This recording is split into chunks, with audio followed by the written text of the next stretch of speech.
This has been sort of on my mind since I finished the manga and kind of read up on why it ended how it did. If you aren't finished with the manga, it might be best if you swerved out of here. But, anyways, let's just get into it. So, Isayama, of course, storyboarded most of Attack on Titan's ideas before he ever wrote it, which is good. Doing this before any story typically will drastically improve your writing. He had everything lined up and never really faltered from his main vision for his manga. Now, here's what I mean by that. Akira Toriyama, Dragon Ball's writer, thrived off of writing what the fans wanted.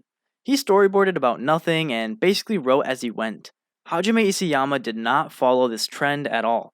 He almost wrote Attack on Titan as if no one was giving him feedback or criticizing him. It was kind of like he was in his own bubble, which is how most writers create their best content. Taking in foreign ideas sometimes contaminates the original story. The only changes Isayama has really made to steer away from his own ideas are those that come from his editor, which sort of makes sense. So now that I've set up all this background information and ramble, how does it tie into my original thought?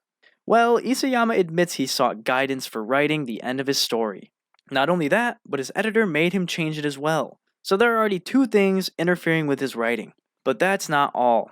Isayama has also admitted in the past that due to Attack on Titan's size, he completely scrapped his ending in order to appease his fans. This is a big red flag. And with these three things in mind, no wonder the ending seemed a bit off. It wasn't a very clear, cohesive idea due to all these foreign entities interfering. And the story's progression was always very slowly thought out and written, but the ending was thrown on us pretty hard, going from 0 to 100 pretty quickly. And it sort of bothers me that Eren was so dead set on even doing the rumbling in the first place. I feel like the real Eren would try to fight against the grain that is his future memories. But that's all just my opinion. After being sort of unsatisfied with the ending and rereading it a few times, it just seems weird.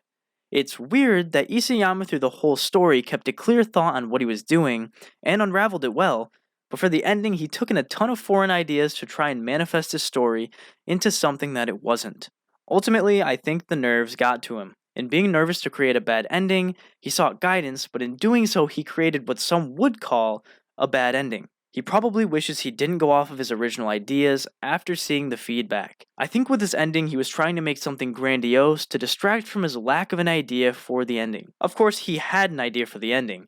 Eren would become a huge demon and murder everyone.